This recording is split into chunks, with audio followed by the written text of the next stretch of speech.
Hi everyone, and welcome to another Football Manager experiment. I'm trying to bang out as many as possible whilst I can, whilst I'm not too busy.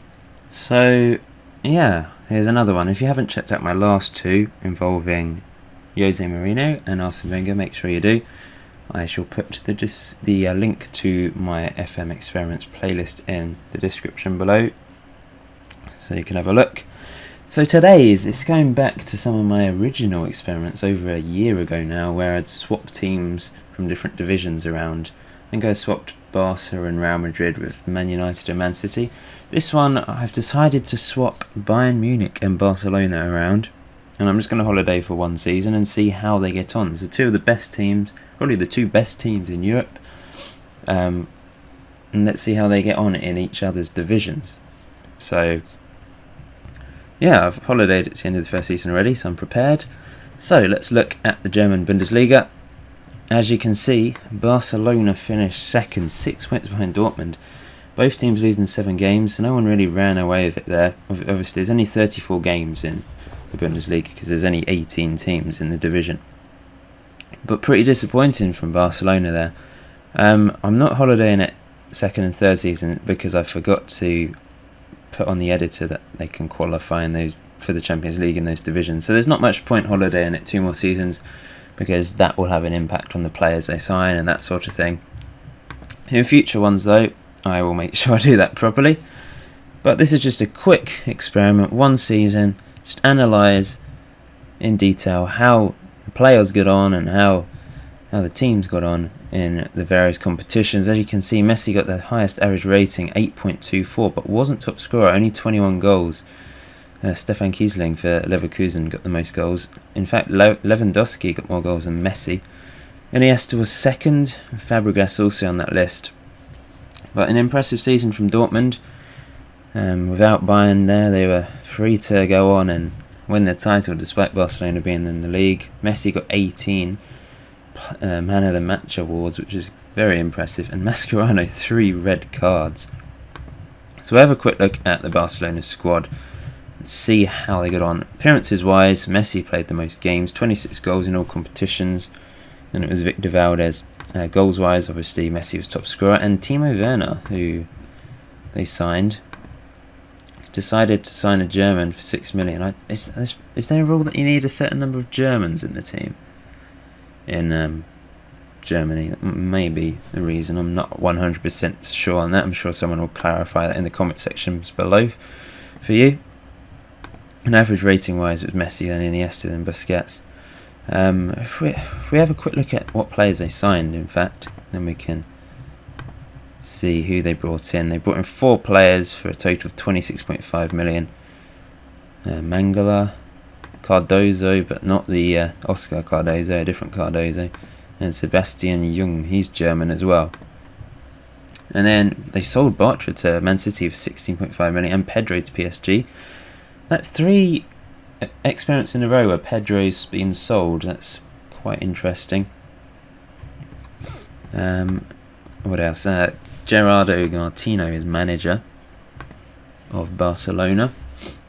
If we look at the tactics and see what formation they played a 4-2-2-2 with wingers.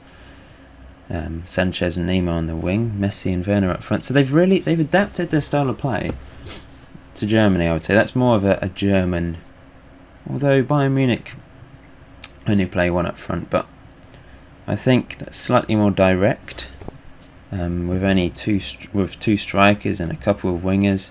Iniesta and Fabregas in the middle there. No Busquets for this game, but this might have just been a recent game, of course. If we go to an actual game example, you can see I think they only played one up front in this game with Messi, and then they had Mascherano in the middle with Xavi and Fabregas. So I think he may have mixed it up a bit depending on who they were playing. But that's interesting to see. If we look at the other competitions, they still played in the Spanish Super Cup, despite not being in Spain anymore. I wonder how much of a bearing having to go to Germany every other week, and the German teams having to go to Spain to play away. That's quite an interesting. It would be some sort of other element to that. Maybe that would have an impact on players having to travel on planes all the time. Although players do that anyway, I guess, but longer distances. But anyway, they did lose the Super Cup against Atletico Madrid, and in the Champions League they seem to do quite well in the group, and then won the first knockout round against PSG, and then lost pretty awfully in the quarter-final, 4-0 there, 5-0 in aggregate. And they didn't play in the German Cup because I don't think I selected them to be in that competition. So next time I do this, I need to make sure I do it properly. So Bayern Munich did infinitely better than Barcelona, actually managing to win La Liga with 93 points, 7 ahead of Atletico Madrid, who actually finished ahead of Real Madrid. So yeah, there you go. Only lost 3 games in the league season, 80 goals, 29 conceded. They did very well. So that didn't impact them at all, having to go to Spain every other week and all that nonsense. So yeah, good stuff from Bayern Munich. They're just unbelievable at the moment, aren't they? They adapted to Spain's style and obliterated everyone. Maybe they didn't adapt, maybe they just used their usual style and completely destroyed everyone, like in the Champions League last year. But Philipp Lahm, top average rating, 7.82. Then Modric, 7.81. Ronaldo, Alaba and Ramos. 2 fullbacks for Bayern Munich, doing very well there. Goals, Diego Costa, top scorer for Atletico Madrid. Then Ronaldo with 24. That's pretty low for him. Mandzukic was top Bayern Munich goal scorer of 21 goals. Yeah, he's an underrated player, I think. He does very well. And man of the match, Lahm with 8. And that's about it, really. So we'll go to the Bayern team and see how they get on, players-wise, transfers-wise, fixture-wise, competition-wise, etc., etc.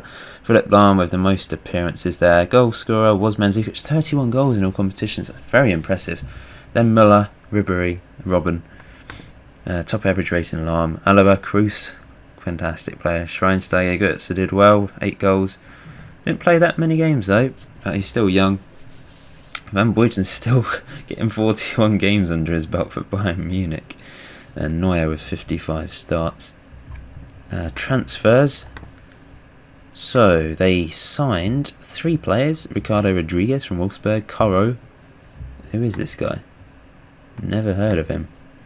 And Montoya from Barcelona, like we saw already. They sold Rafinha and Dante, going to Chelsea for 8.25 million, which is quite interesting. Guardiola still manager. I mean, obviously, if he got sacked, that'd be ridiculous. And fixture-wise, let's have a look at the competitions. The Super Cup, they won on penalties against Dortmund, and they were still allowed in the German Cup. Why weren't Spain? I'm very confused. Oh no, right, they still played in the German Cup despite being in Spain. Yeah, I messed this up big time. They lost the Super Cup against Chelsea 4-2. What else? Oh, I haven't looked at the tactics. I'm getting in a kerfuffle. They lost 4-1 against Man City in the Champions League. They beat Zulte Waregem though. They did qualify. Wait, where did they actually? How far did they get? Let's have a quick look. Oh, they also played in the Spanish Cup, so they were allowed to play in all these cup competitions. I messed up Barcelona. I don't know what's gone wrong there. They won the World Club Championship 3-1. They had a hell of a lot of games in if they had to play in all these competitions. They beat Juventus. I thought Barcelona lost against Juventus. Oh right, yeah, they lost against in the quarterfinals, didn't they? Whereas Bayern Munich actually lost in the first knockout round. So they didn't do very well in the Champions League this season. And semi-final of the German Cup, they lost against Dortmund. And the Spanish Cup, where did the Spanish Cup go? Oh, they lost against Valencia in the 5th round. Well, there you go. Overall, they had a very good season in the league. Not so good in the Champions League. I didn't know whether all these games had an impact on them. Got to the semi-final of the German Cup. So Dortmund had a very good season, winning the German double. Tactics-wise, this is what they... Oh, very defensive looking there. I wonder if they always played that. Let's have a quick look at a game. They played all these players in there. We can't see the formation, unfortunately, but those are the players they played in that game anyway. But it looks quite defensive, that formation, but it worked for them. They won the league at a canter. So that's about it, really. And Barcelona didn't do particularly well. They got slightly further in the Champions League, but they didn't play any cup competitions because I messed up there. But in future experiments, I'll make sure that's correct. And I'll do probably 3 seasons in future videos like this. And this is already 10 minutes long, and I've only done 1 season. I've gone quite in depth, more so than usual. Hope you found it interesting. Please leave a like if you did. And I think that's probably what I would expect Bayern Munich to do slightly better in Spain than Barcelona doing in Germany. But yeah, thanks for watching. Leave a comment and subscribe if you haven't done so already, and I'll see you in a future experiment.